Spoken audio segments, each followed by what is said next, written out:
Hello. Hey, that's me. Hello. My name is Lewis. I am just trying to. This is the first time I have ever streamed. So, what we're going to do today is we're going to test out all the streaming equipment. Hopefully, this is happening for you wherever you are. And we're also going to answer some questions about business forecasting.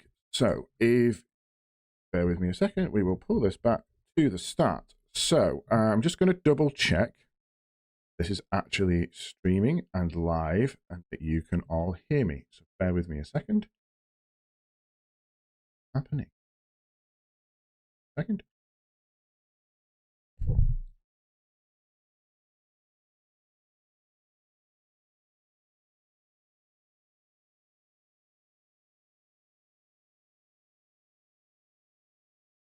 Oh, there we go. So it is. Well done. Right.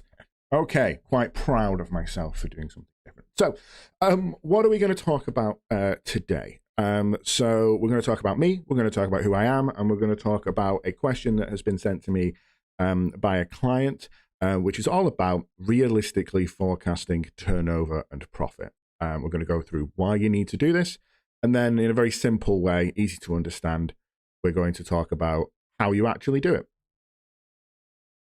So, who am I? Well, my name's Lewis. I'm a founder and lead consultant at Underpin Consultants. We are a change and growth consultancy based in the east of England. We like to help startups and organizations who want to kind of change the world. I have 17 years of experience in marketing and business. The way I like to do things is I like to be curious. I like to be open to new ideas. I like to be open and help other people. I believe in equity. That means that everybody should have an equal opportunity to do the things that they want to do and be helped in the way that they need to be helped. And I believe in positive change. So no negativity and no kind of doom and gloom and no kind of unhelpfulness. So that's what this is all. The first thing we're going to have a look at, and the first thing I'm going to do is talk about what business forecasting is. So business forecasting is looking at where your business has been, where it is now, and more importantly, forecasting where it's going to be in the future. What this helps us do as a business is understand where we want to go and how we get there. So from a journey perspective, if you can imagine you haven't even started your business yet, or you've just started your business, or you've been running your business for 10, 15 years, what you have is an experience. And that can be you have a rough idea of what it is that you want, where you want to go, or you have lots of data. What you need is a way to say in 3 months, in 6 months, in 12 months, this is where I will be. And when someone asks you, how have you come to that particular understanding, you need to have some facts and figures about how you're going to get from your business today, whether that's not existing to existing, whether that's going from £1 million to 10 million pounds, whether that's going from £1 billion to 2 billion pounds.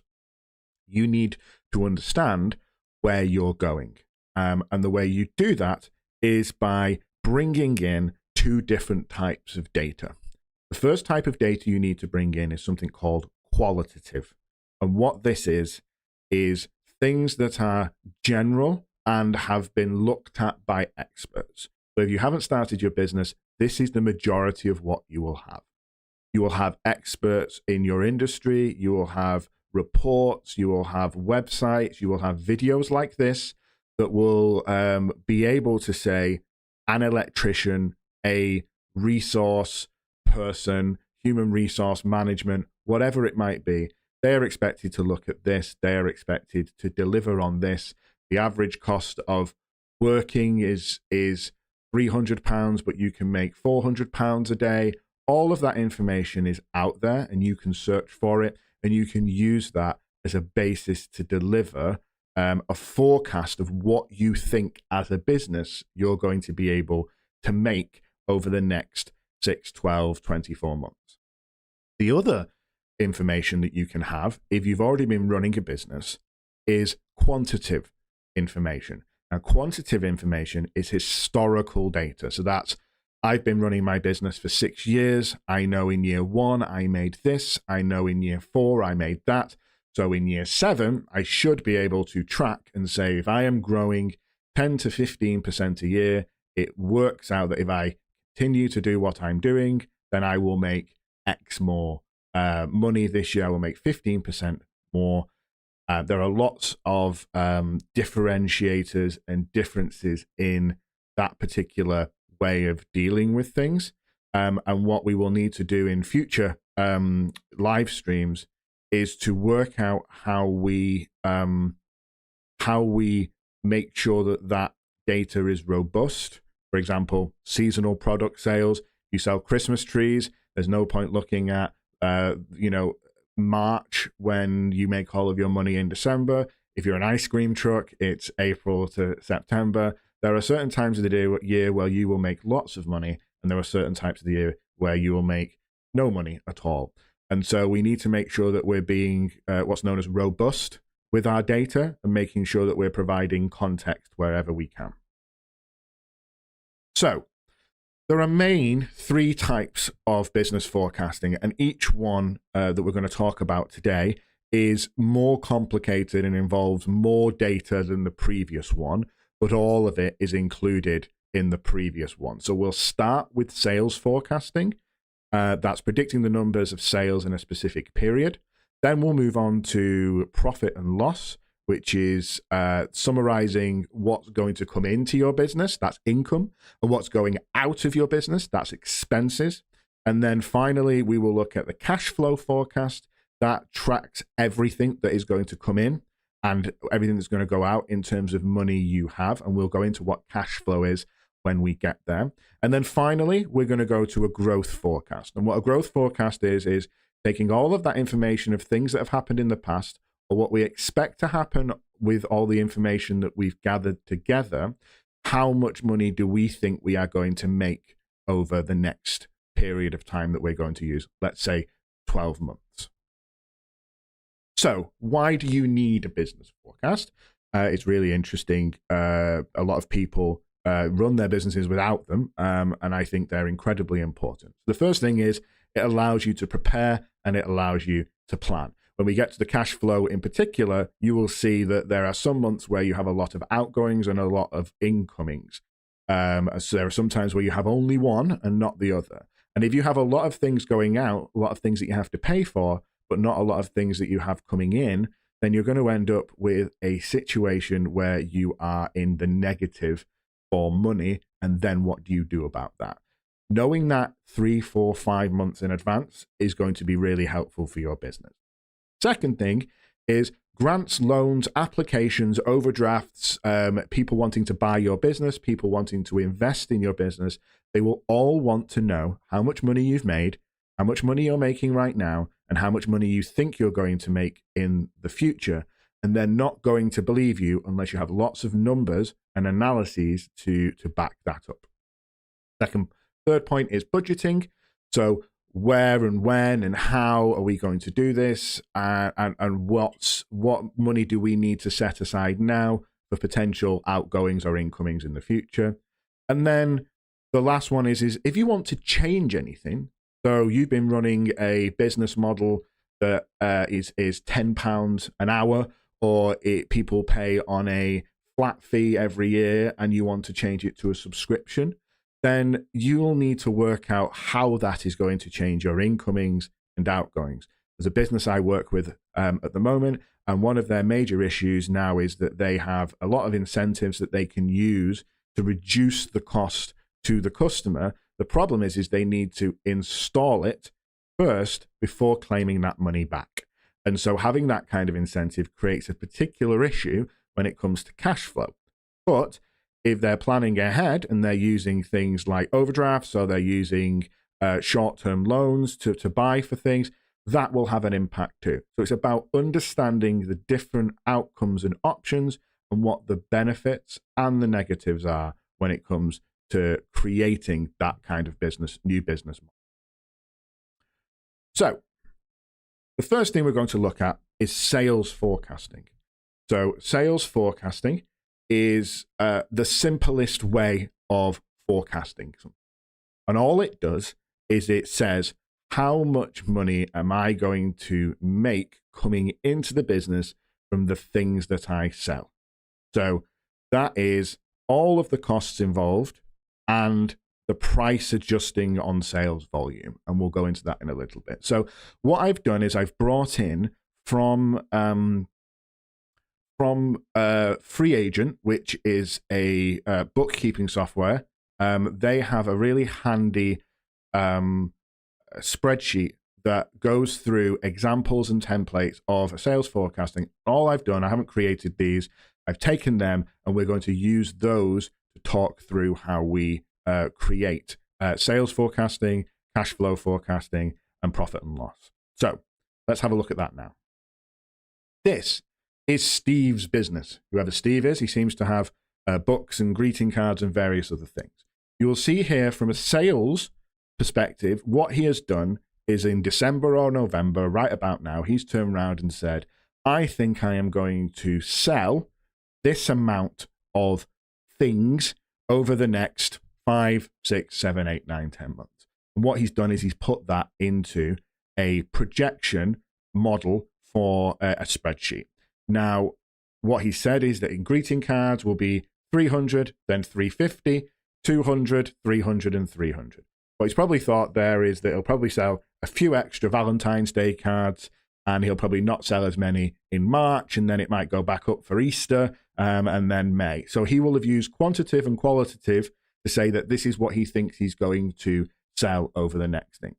And so what you can see here is that effectively Rob's book, which they need to produce, will come in April. That will start providing money, a comic strip. So this is what a company or a grant operator or a investor will want to know. They will want to know how much you're planning to sell and when are you planning to sell it and when a new product's coming involved.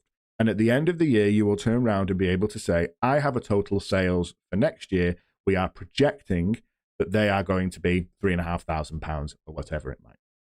So once we have that data with the sales, we look at profit and loss.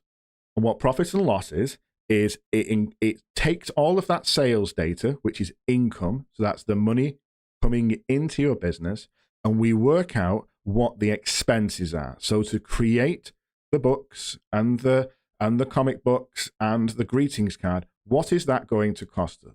But also, what is it going to cost us to run the company? So this is where you will hear a phrase called above the line and below the line. So we will go into that in a different live stream. But what that effectively means is, what does it cost to run the company, and then what does it cost to run the actual production of whatever it is that you're trying to do? What it does is it tracks your business, and it says, with all the things that are going on, will I be able to make money or will I be losing money? And this is another thing that I'd like to kind of go deep into is it is so much better to know that now. There is no point starting a business, running it, and not knowing that it will never, ever make you any money. What a profit and loss does, what all of these projections do, is it gives you a sense of certainty that as far as we can tell, we feel we can make money. If you do a profit and loss and you end up losing lots of money every week, you need to change something up. We can go into how we do that at a later date. So compared to predicted budgets against actual performance for future plans. So what does it look like? So you can see this is much more complicated. So we still have the sales at the top. So we have, £300, 350, 450, 700. That's a great little tick up there. Every month we're getting more and more sales. But what is the cost of that sale? So what does it cost for us to bind the book, to travel? If you're a florist, what does everything else cost in terms of actually purchasing those sales? You then have something called gross profit. And the really interesting thing, the difference between gross profit and net profit, and this is something that took me a little while to get when I first started my journey in business and marketing. And the best way I've ever heard it described is gross profit is everything that is in the sea. So that's all the fish and all the water. So everything in your business, and everything you've got, that's what you're making. So for sales, that is all of your sales, everything together. What your net profit is the thing in your net when you catch the fish. So once I've took the fish out, what have I actually got left? So once I've worked out, and let's have a look at some of them here. You've got delivery, you've got packaging, web hosting, software subscription, you've got consumables, everything. Okay. So once you've got the book, how do you get it to the customer? How do you run the office? All of that costs money. What you need to do is every month, you need to work out how much you're going to be spending on your business. And you can see there, the total overheads are £280. So what overheads means is another word for expenses. It's another word for the money you're paying out every month. And what that actually leaves us is a net profit of £20. So instead of selling £300 of books and getting £300, because we've had to pay for all these additional items, we have to factor those in to the profit and the loss. And eventually we start making money, good money, in April and May. And we actually lose a bit of money in March. You can see there it's a minus £162. And that's because if you look, we pay our accountant in March. So what we should be doing is we should be knowing in March that we are having our accountant and it's going to cost us 300 quid. And so we need to prepare for that in advance. How do we do that? Well, we have a cash flow forecast. So cash flow forecasting estimates the money you will have after everything has gone out and everything has come in. And it allows us to work out when we have lots of money and when we don't have money. So cash shortages potentially have issues with paying expenses, determining if additional resources can be reinvested. And it's required by investors to show that your business is healthy. Now, what does a healthy business look like? Well, it looks a little bit like this. So we have here, again, January to June, and we can see here that the sales are for greeting cards in January is £840. That's the total money we have coming in. You can see here that we have all the money going out. So we still have all of those losses, all of the money that we're paying out. That's delivery, packaging, web hosting, software. You then have started to add new things in, things like VAT payments, things like paying the business owner, things like corporation tax, okay, which again, we can go into another time. So even though we've made £840, what we have actually got here is £1,016 of expenses, of money going out of the business, paying for things to run the business. So our total money out our total money in minus our total money out leaves us with a cash outflow of minus £176.90. That means this month, despite all your hard work and everything you're doing, you lost £176.90. Okay? But the good news was you started your month with £420 in the bank, and so your balance at the end of the month is £244. You can see, and I would say this is a really interesting way of looking at it, that those cumulative effects of the money out without equally increasing the money in, you can see it goes to minus 175, minus 520, minus 111671, minus 989, and then minus 1018. A profitable company takes time because you need to grow the money in, but at the same time, the money out, it starts almost immediately. So you need to ensure that you've got a really good grasp of your projections to show, actually, here's what I'm going to do. And this is great. And I understand that this is a really important part of any kind of financial side of things. But from a business consultant point of view, what's much more important is understanding that this is what business is like. There are a lot of people who will turn around and say, you can make money super quick, you can do really good, you can do amazing things, and all you've got to do is this, this, and this. This is the reality of running a business. A business is difficult, a business is hard, but if you do it right and you prepare and you plan and you forecast, you can see how your business will run over the next 10 years, 10 months, 10 weeks. And what it does is it allows you to ask questions like, well, if I'm only making £420 in March and I'm losing £500 and I'm going to be losing, I'm going to be down to a minus 1,000 in April, what can I do now in November to make sure that that doesn't happen? And if it is going to happen and there's nothing I can do about it, and I've tried and thought of everything, and unfortunately, it might mean that the business model or the way that you're doing things or the amount you're spending on things is wrong.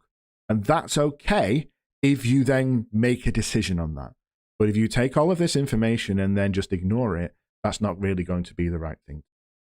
So then what you do is you grow and grow over time. You start to get more quantitative and qualitative data, feed into this. You provide yourself with strategies like marketing and connections and networking to grow the amount of sales that you're getting. You keep an eye on those losses, and you understand how you're going to grow over time. And if it's not growing over time, then you might need to rethink the way that you're doing things. And how you rethink about things is an important part of running a business, because doing the same thing over and over again is not going to get you different results. So how do we start with this forecasting? Collect the data. Any data you have. You need to collect all of the data from other companies if you can. You can look up other companies on Companies House. You can look up reports from certain industries, and you can scenario model. So use a spreadsheet and say, okay, well, if I charge £20, will the customer accept that? Is that going to make me enough money? Is that going to cover my overheads? Is that going to cover my expenses? And create a spreadsheet that allows you to manipulate this, because at the moment, that spreadsheet isn't reality. You can turn around and say, okay, well, I'm going to sell this book for £50. Then you ask yourself the question, will a customer pay £50 for it? If they won't pay £50 and you can't have a business without making £50 per book, then it might be that you need to rethink your strategy. Do you change the quality of the paper? Do you change the size of the book? Do you go digital only? What is it that you do to make that profitable? You can only do that if you have a profit and loss spreadsheet. And then it's not fixed. Every month you should be updating it. You should be looking at it. Are you accurate in your projections? Is that what you're trying to do? So what do you need to actually do this? Well, I use something called FreeAgent. That is an accounting and bookkeeping software that keeps an eye. Whenever I put an expense in, it takes it off. Whenever I put an invoice in, it adds it in. In a future episode, we might have a look round and see what a bookkeeping software actually looks like, so that you can see where we're up to and where you're up to on any case. That is the most advanced, and because of the way that the government is going, the UK government is going, there's something called Making Tax Digital, and that means that you now can't really submit your tax applications or anything that that allows you to put things in manually. So a pen and paper, you can't email, whatever. It needs to be done through an accountant, either through an accounting software for Xero, FreeAgent, QuickBooks. There's lots out there. The other option there is the misspelled Excel spreadsheet with an R at the end. And that is that is exactly what we've just done. And then if you really want to, and you're the kind of person who likes tactile things, then pen and paper is right for you. And that is perfectly okay. As long as those sums add up and as long as everything works for you, then that's fine. So it allows you to, what business forecasting allows you to have informed decisions. It allows you to know what's coming, know what's been, and work out where your business is going. It's better to have your head above the sand than to stick it in. It allows you to adjust on the fly and understand where it is that you're going, and it allows you to be ready for growth. It allows you to show other people that your business is in the right shape and has the right way to be able to grow in the future. So, what's next? Well, what I want to do on this on these live streams is to talk about, hopefully in simple and easy to understand ways, the who, what, where, why, when, and how of running a business. And for me, the who is really important because it's who you are. Do you want to be working 18 hours a day? Are you a part-time person who wants to do, look after children after 3 o'clock and you want a 6 hour? What kind of work can you do for yourself? All of that kind of stuff. What kind of businesses are out there? What kind of help is out there? All of this kind of stuff. It's going to be UK based and UK focused. This is what we do as a company. We go in and we help and we work with clients to deliver that information and allow them to have a sustainable business that works year on year and grows year. So what is it? It's strategy, working out who you are, what you stand for, where you want to be, how you want to see the world, and what you want your business to be. Once you have that idea, and that's super important, what do I want from my business? How much money do I need to make? Will it make that money? Once you have that idea, and that includes your profit and loss, and that includes your forecasting, what's the plan to deliver that? Okay, am I going to do some online courses? Am I going to make sure I've got the best possible supplier network? Am I going to write all my processes down so I know what I need to do? Am I going to get a website? Am I going to do marketing? What am I going to do? How am I going to plan to deliver the things that I've just said I wanted to do in my strategy? Then you need a plan to deliver that. Are you going to do it all yourself? Are you going to run the entire business? Are you going to hire people in? How are you going to deliver that? That's part of the planning, but then you have to actually deliver it. Once you've delivered it, and once you're delivering it and you're running the business, you need to keep those reports coming. How are we doing? Are we efficient? Is this the right way to be doing this? Are there better ways of doing this? Can we look at automation? Can we look at AI? Can we look at getting business support in? Do we need to hire more people? That comes through reporting and then feeding that reporting back into planning. And finally, you need to assess the whole thing. And that needs to be done independently. You need to sit down every now and again and go, is this business working for me? Is this business working for the people I now employ? Is this business working for the customers that I'm providing? Am I providing good enough quality? And if the answers to those are all yes, that's great. But if it's no, then you need to also work on how you deliver a better experience for yourself. And what I really want to say is that does not mean working harder, working longer, grinding, this kind of mindset of just work harder. Success needs to be defined by you. If your success is I want to earn £20,000 a year and I want to spend lots of time with my kids and I want to be able to go out before it goes dark, even on a winter's day, and have a walk, that is success. You do not need to make £1 million. You do not need to make £100,000. What you need to know is how much you need and what you actually want. And for me as a business owner, that has been a really tough journey. There are a lot of people out there who turn around and say, you need to work really hard and you will only be a success when you've got a big house with lots of prestige. My success is that I get to spend more time with my son. And that is more important to me than anything. And if I can run a business that allows me to do that, that business is a success no matter how much money it makes, as long as it makes enough money for me to be able to do the things that I want to do. Defining that success for yourself is the first part of the strategy. And if you have that, you have it all, because you can then start turning around and saying yes to the things that will get you closer to what your business wants, and you will start saying no to the things that will not get you where you want to go. And actually, and this will be the next live stream, no is the most important word that you can possibly say in your business. Saying no to the wrong things and saying yes to the right things, and understanding why you're saying yes and no is the most important part of your business. And it's the most important part of your life, because nobody should work for working's sake. You should work because you want something else in life. So that's me. I hope this has been helpful for you. This is the first live stream that we've had. Hopefully it's been working. Hopefully it's helped you in some small way.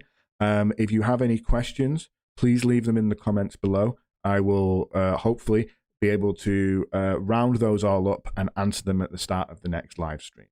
I really appreciate your time. I hope this has been beneficial, and we will see you on the next one.